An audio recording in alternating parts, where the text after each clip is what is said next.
Next on Purdue, a closer look. A special program attracts graduate students from historically black colleges. Diversity and multicultural issues are the thrust of a new campus office. We find out how movement makes better teachers, and be aware that every time you pull out your credit card, you provide information for marketers. That's all next on Purdue, a closer look.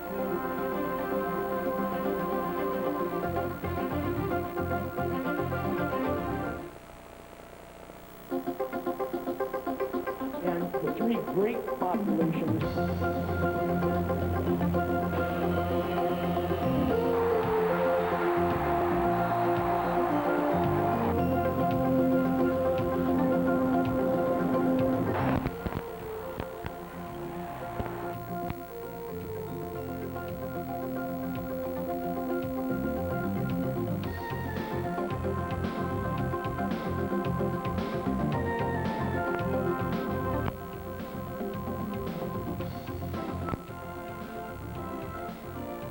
Welcome to this week's edition of Purdue, a closer look. I'm Greg Zawisza. And I'm Beth Forbes.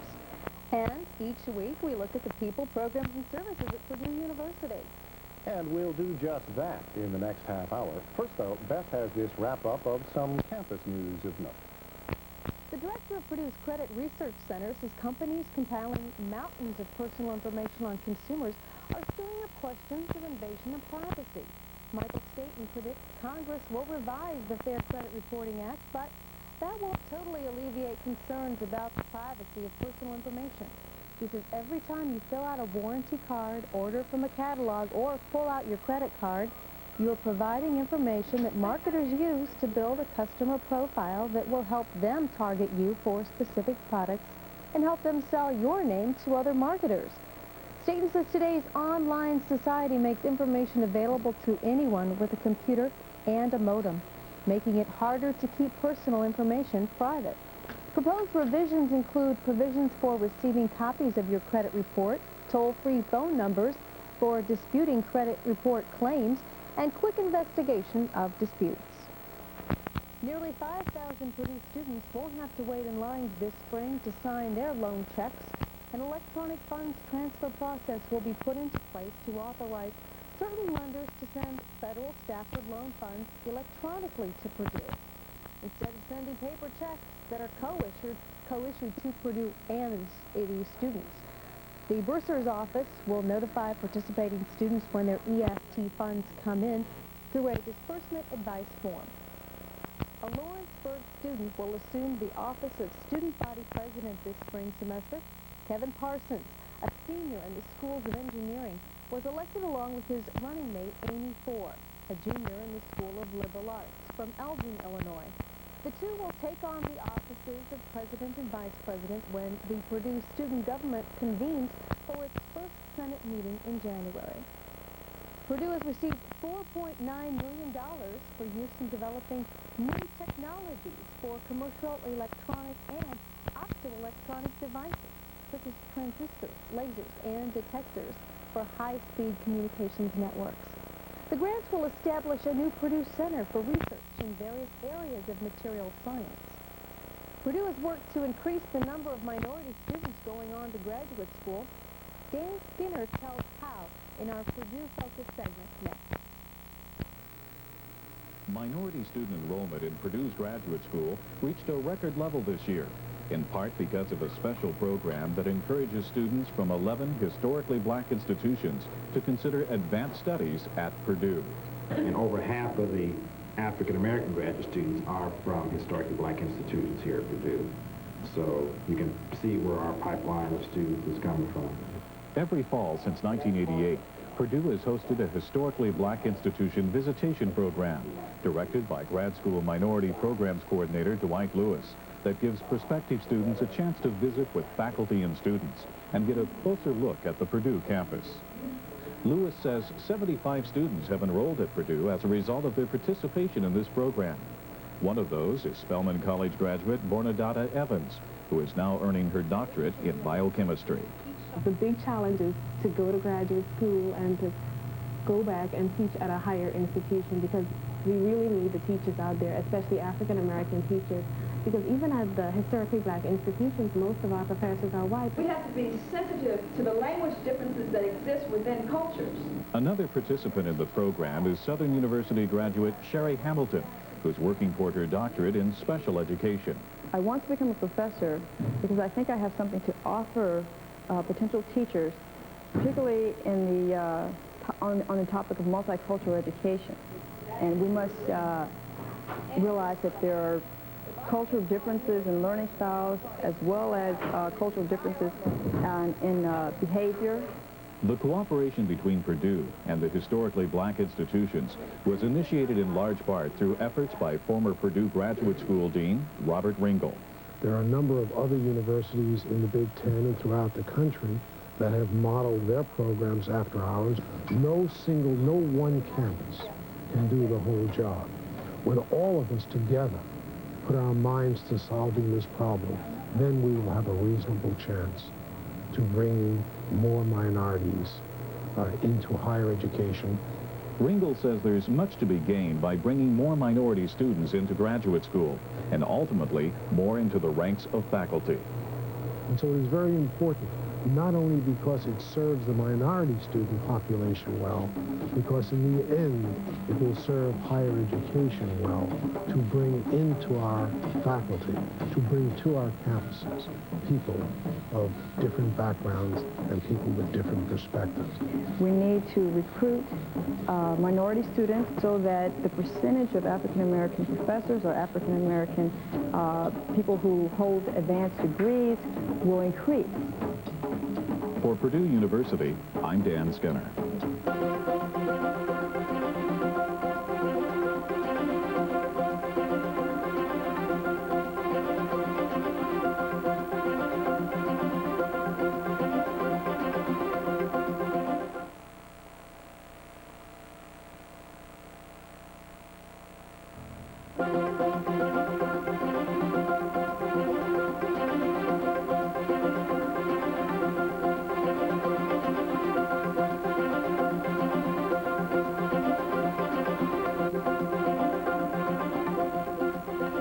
Welcome back. Myra Mason came to Purdue in 1993 as director of the new Office of Diversity and Multicultural Affairs. We focus on her responsibilities and the efforts underway in her office. Next, welcome to the program, Myra. Thank you, Greg. Within the context of your office's mission, define for us diversity and multicultural affairs. Well, I'd rather start with talking about our office. Okay. It's the Office of Human Relations. It's about 3 years old, and I consider myself a part of the Human Relations team. We have the Vice President for Human Relations. I'm Director of Diversity and Multicultural Affairs. We have a Director of Women's Resource Center and an Affirmative Action Office. And each of us has a responsibility for fulfilling the human relations goals that have been developed by our office. In terms of diversity and multicultural affairs, I like to remind everybody that we are all part of the diversity mix. Some people have the mistaken idea that diversity means Euro-Americans here and everybody else over there. But diversity simply, to me, reflects the mosaics, the wonderful mixtures of people that make up our society, our different colors, cultures, and tastes. Is not that the kind of bottom line definition of the entity that is a university? I think so. Certainly, and it's certainly at the university. Well, I tend to think of that in terms of not only being exposed to different people, but at the university level, different ideas. And I think one of the purposes, one of the reasons for offices such as mine, is that you get all these different people, and we have what are called colliding perspectives of reality that we sometimes have to work with, that sometimes are problematical. Colliding perspectives. Yes. That must make for intriguing days at the office. Well, I think a simple example, and I see it so much in the literature. I don't understand why it's a problem, but you've probably read about it too. You know, we go in the cafeteria and all the black students are sitting together. Well, that's one perspective. Another perspective is we go in the cafeteria and all the white students are sitting together. So it depends upon whose perspective it is and what we're going to worry about and whether it's important or whether or not people just happen to sit where their friends are. What attracted you to the position, given the built-in kind of fear of the unknown that anyone might face starting a new position, a new office? Two things. First of all, the challenge. I would like to say that I don't intend to be a professional minority, you know, devoting my life or devoting my whole working life to, say, minority issues, because I have a broad range of issues. But Purdue presented two exciting things. First of all, there are all these wonderful, wonderful people here, faculty, staff, and students. And we're in this great big community. And some people are saying we're having trouble reaching out to one another. We want to make things better, and we'll help you. So with that kind of a welcome and that kind of presentation, I found it very intriguing. Secondly, it is a challenge. You know that we are having problems all over the nation, all over the world, communicating in some instance, understanding one another, getting along with one another. And I feel if our office and our allies, I call all these wonderful faculty, staff, and students working with us our allies, if we can make a difference here, it's really an achievement. So I'd say the challenge and the welcome. What about the idea of reaching out? How does that translate into programmatic activities, special events that your office is involved in?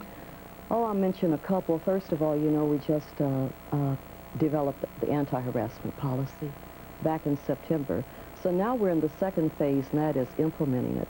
So my part of that is education and prevention. That's what I prefer to do. Two things that people have asked for primarily since I've been here. That is, one of them is sensitivity workshops. Most people call them diversity workshops. But they'll say things like, you know, come over and sensitize my faculty. Come over and sensitize my staff, and you've got half an hour to do it, and things like that. So I realize that this is a great need, and I think that diversity workshops are really good, particularly the ones where you assess yourself. We should begin with ourselves. And so right now we are planning to develop 15 to 20 teams of trained people who will be available to departments, to residence halls, to fraternities, sororities, anybody on campus who would be available to go and lead diversity workshops. So that's one of the primary things we're working on now. And I would imagine that there perhaps already is a waiting list. Oh, yes. Yes, there are people who are very interested in them. Right now, before we get those trained, I have kept pretty busy myself. I have a very diverse day and week. I try to do as much as I can alone, by myself. For example, I've been to the residence halls to talk about diversity. I'll be at a couple more this week. So I have been going out because as long as people want to talk, as long as they're reaching out, I think that we ought to go. So we stay pretty busy that way. The fact that you are busy has to be an exciting, dynamic theme, though, really, in the bigger picture of your office's mission and thrust? I think so. This year, I'm working on getting it focused. The first year, I was all over the place because people didn't really understand what the office was about. I mean, I'm still dealing with things like somebody getting evicted. You know, it's not in your job description, but people have this sense that you are there to help. And so I sort of try to accommodate it, even though I am working toward getting focused. The anti-harassment policy you referenced just a few moments ago was a major, major project that you had a key role in. Let's focus a bit on the background of that and what the process was toward developing a new policy for the entire university community. The background, as I understand it, this responsibility, this assignment as chairperson of that committee came after I had been here about 10 weeks. My understanding of the background is that Purdue had several policies. There was a separate policy for sexual harassment and a separate policy. There was a statement on harassment, but there was no fully developed policy and no procedures for it. So the president's charge, President Bering did attend the first meeting of the committee. His charge was not only to develop a racial, a racial harassment policy, but if possible to look at all the policies on campus and pull them together if we could. So that is essentially what this wonderful committee of 22 people did. It was approved in September. Right now we are developing, Dorothy Leland and James Bell are responsible for developing the training aspect of that. So that is what they're into now. And so really, with all that work and the input of several committee members, you have a state-of-the-art document? We went after something else. We went after a constitutional document. In doing our research, we found out, well, we already knew, but we did some more research. We had an attorney working with us. And we had found out that people, in their zeal to express how awful they think harassment is and how fair they want their universities, their campus to be, had sort of gone overboard, and they had been taken to court on some of their policies. And it was found that some of their policies were unconstitutional because they used terms that were found to be broad, vague, and overbroad, such as, what is the one? Demeaning. Any action that demeans people. Well, the court says, what does this mean? And so some universities found themselves having to go back and rewrite. So what we wanted to do was get a clear policy, clearly stated, and avoiding the problems of vagueness and overbroadness. And really, a bottom line, if you will, on that is a new poster that Yes. is literally just off the presses. A simple bottom line: everyone deserves to be treated well. Does that not sum up the whole idea of that particular project? That sums it up. As a matter of fact, Cheryl Payne over in Publications did a wonderful job of putting that together. Hers was the top part, but I must admit that is mine. Everyone deserves to be treated well. Everyone. Another thought that we had in mind when we started developing the harassment policy, we didn't want to be perceived as police persons. We didn't want to be perceived as having a policing policy. We think that at this stage, that should not be necessary. We assume that everyone has had good home training, perhaps some religious training, and they know how they should treat people. But sometimes they forget. And we don't want to be here to say, we're going to get this club or we're going to bash you over the head if you don't know how to treat people. We're simply saying, you know that everyone deserves to be treated well. You deserve to be treated well. You want to be treated well. So let's show civility, courtesy, and respect to everybody else on campus, and things will be a lot better. Is an office such as yours a common entity among larger institutions such as Purdue University or a large corporate entity, or is it a coming trend? I think in some form, I hear two things in your question. First of all, in terms of diversity itself, the training is everywhere.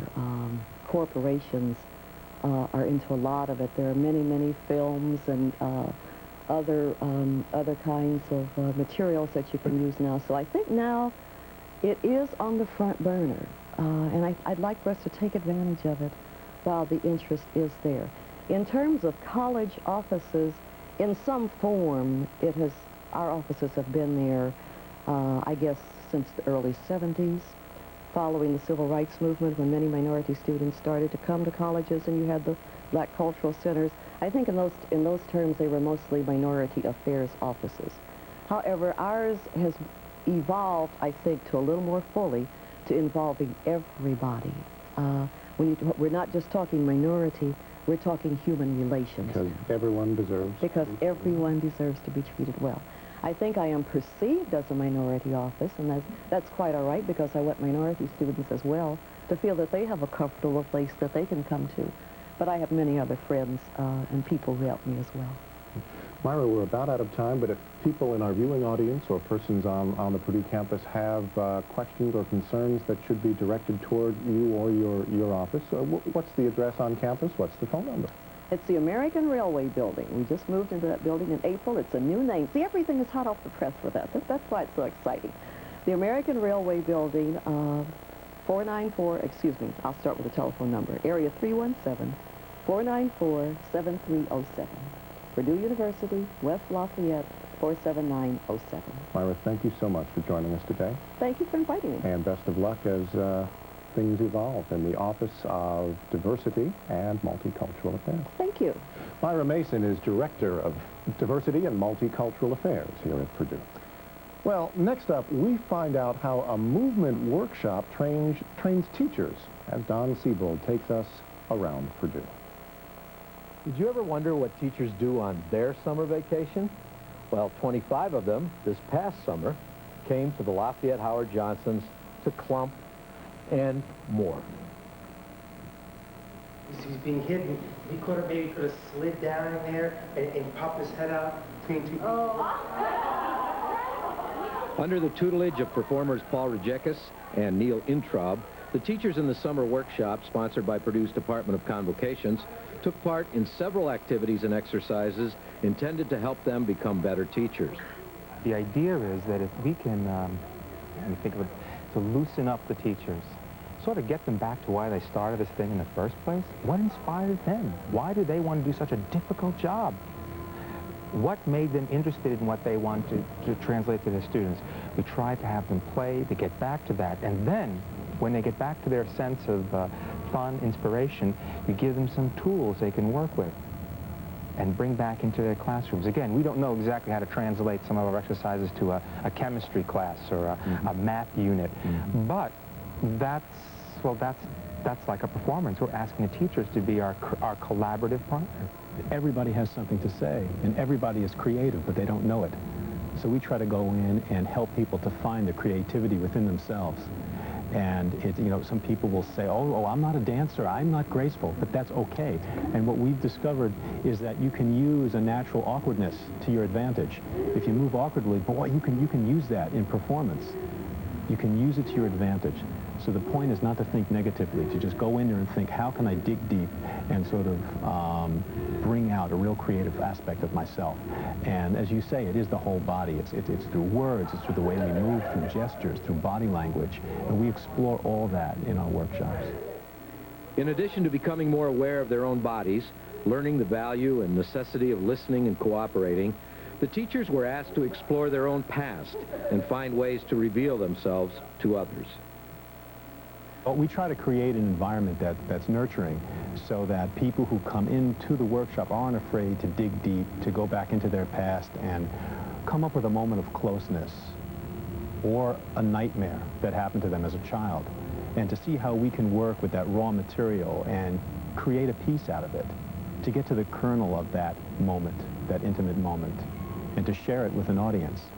That's what we try to get to in the workshop, but it's not easy to immediately go to that, to go to something so intimate and personal. So we try to create an environment that is nurturing, that's open, that's warm, to sort of bring them out and not be afraid to talk about themselves and what happened in their past. Well, that's how we create material. So what we're doing in the workshop is we are showing people how to collaborate. According to Rejekis and Intraub, translating childhood memories and nightmares into movement and then into the classroom comes through collaboration and creativity.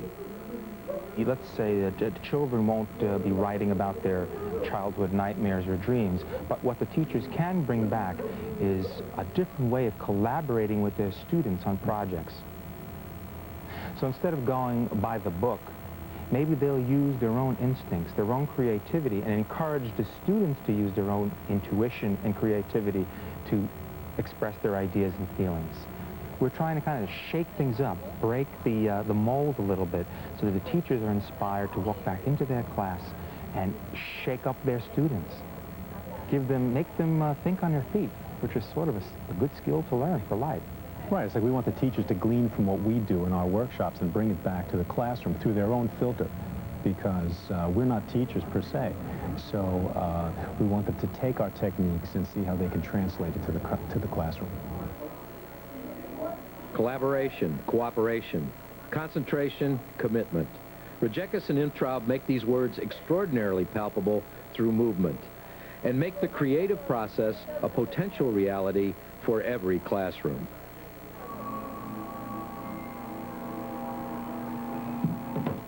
What we do when we come into a community is we try to demystify the creative process.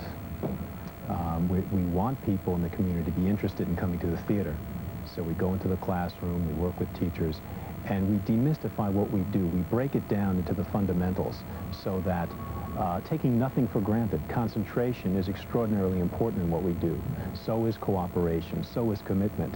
And these are the building blocks, really, of any creative or, collaboration. So that whether it's a performance or a science project, it's important for people to learn how to work together. And that's essentially what we do as partners. After a couple of days with Rejekis and Intraub during their summer vacation, these teachers knew much more about themselves and the teaching process. And it is quite likely that the students who wind up clumped with them at the beginning of the year will be authentically moved and morphed by the end. The more they know themselves, the better teachers they will be. That's our premise.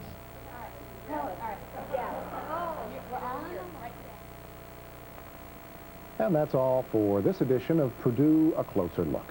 Next time, production medicine efforts in veterinary medicine help Hoosier farmers, and it's some poinsettia pointers. Hello, Literate. And psychology professor Steve Tiffany will join us in the studio to discuss his research on smoking and nicotine addiction. I'm Beth Forbes. And I'm Greg Zawisza. Thank you for joining us. And join us next week for Purdue, A Closer Look.